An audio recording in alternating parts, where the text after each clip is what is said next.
nama saya Geri Melia Swanda dengan NIM 120140147 dari Program Studi Teknik Informatika TPB 52. Di sini saya akan menjelaskan dua program yang telah saya buat.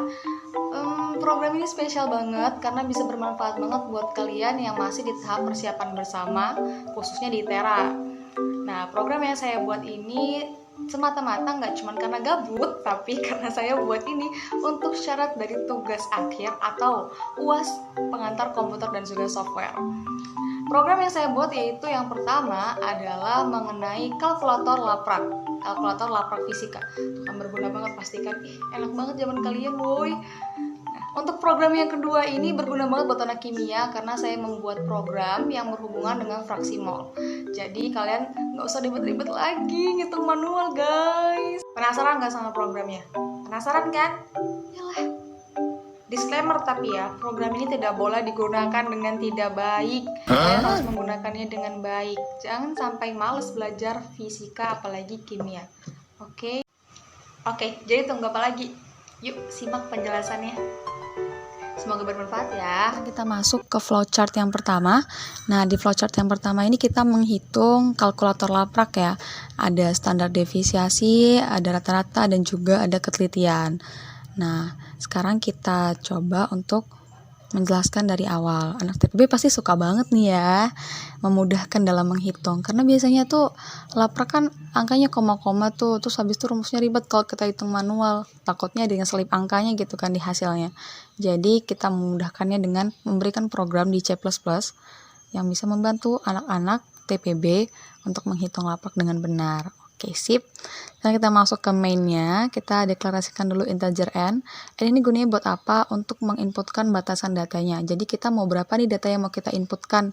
Kita mau berapa data? Misalkan 5 data gitu. Bisa kita pakai n. Jadi sebebasnya user mau menginputkan berapa. Lalu kita deklarasikan lagi integer array-nya itu an. Jadi n-nya ini sesuaikan dengan data yang mau kita inputkan tadi. Lalu integer pilih ini untuk memilih kita mau menghitung yang mana, standar deviasi kah, rata-rata, atau mungkin ketelitian, atau mungkin menampilkan semuanya.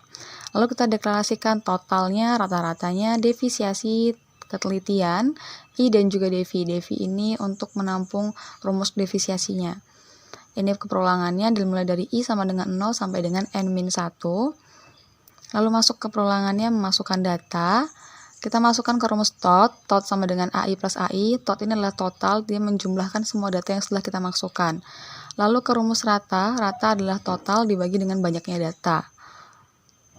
Di perolangan yang kedua, kita memasukkan rumus deviasi, yaitu rata dikurang AI dikali rata dikurang AI, dibagi dengan n-1 dikali n. Nah, untuk deviasi atau standar deviasi itu kan memerlukan akar. Jadi, kita memanfaatkan SQRT dari header CMath untuk mendefisiasikannya. Lalu ketelitian TET sama dengan I min devi per rata dikali 100%. Nah, ini kita mau menghitung yang mana. Oke, agak lebih jelas kita jalankan saja programnya. Masukkan batasan datanya random ya, saya minta 3 data.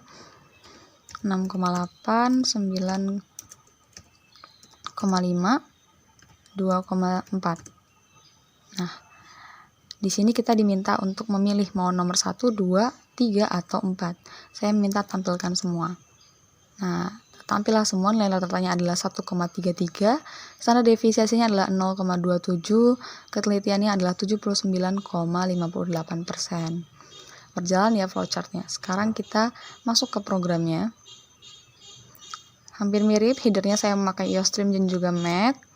Lalu using namespace std, in main-nya in n, awal pilih, saya menggunakan awal ini untuk mengulangi programnya apabila user ingin memasukkan inputan lagi, jadi nggak harus merunning lagi.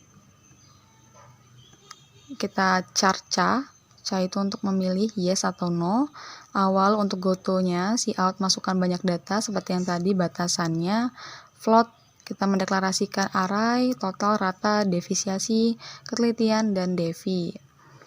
Untuk I perulangannya data keberapa dan kita masukkan rumus totalnya, rata-ratanya, Lalu for integer i sama dengan 0, i kurang dari n, i plus plus. Ini adalah rumus standar divisiasinya. Kita kuadratkan dengan SQRT, kita akarkan. Tet sama dengan rumusnya. Nah, ini untuk pilihannya. Nah, di bagian sini, ini adalah apakah Anda ingin mengulangi program ini. Kita menggunakan tipe data GOTO yang akan mengulang sampai awal. Oke, kita coba running.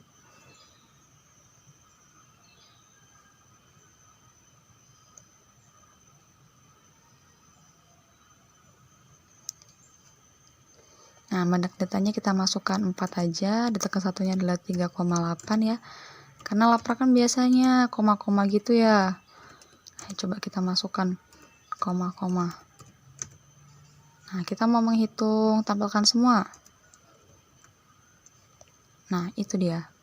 Datanya adalah 4,8, standar defisitnya adalah 0,28, ketelitiannya adalah 94,12%. Apakah Anda ingin mengulangi program ini? Coba kita ketikkan Y. Nah, dia akan menginputkan data lagi. Kita ketikkan 2 data saja, 6,789. Data keduanya 3,65. Kita coba untuk menghitung defisiasinya saja. Nah, dapat. Defisinya adalah 7,99. Oke, sekarang kita no. Dia akan langsung exit. Oke, sekarang kita beralih ke flowchart yang kedua. Flowchart yang kedua ini adalah tentang fraksi mol.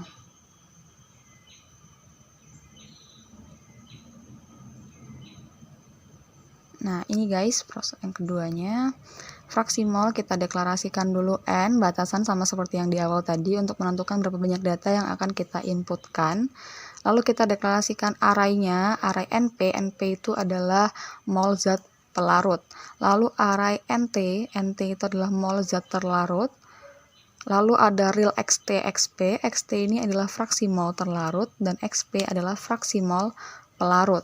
Y itu adalah untuk pilihannya, kita akan memilih untuk menghitung yang terlarut atau yang pelarut.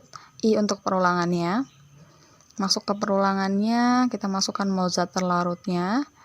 Kita inputkan NT, zat pelarutnya kita inputkan NP, masukkan pilihannya adalah Y, XT sama dengan NTI per NP plus NT. Nah, kalau XP, NPI per NPI plus NTI. Nah, kita masukkan. Sekarang kita coba jalankan saja flowchartnya. Masukkan batasannya, saya minta 2 data. Mol zat terlarutnya adalah 6,9, kita random aja ya. Nah, pilihannya saya mau memilih 1. Nah, dia akan mengeluarkan hasil mol zat terlarut nih. Kalau true dia terlarut, kalau semuanya false dia pelarut. Jadi kalau kita menginputkan Y-nya itu selain dari 1, maka dia akan memproses mol zat pelarut. Kalau kita menginputkan Y sama dengan 1, maka dia akan memproses yang terlarut. Oke, kita masuk ke programnya. Nah, ini programnya, ini benar. Kita run.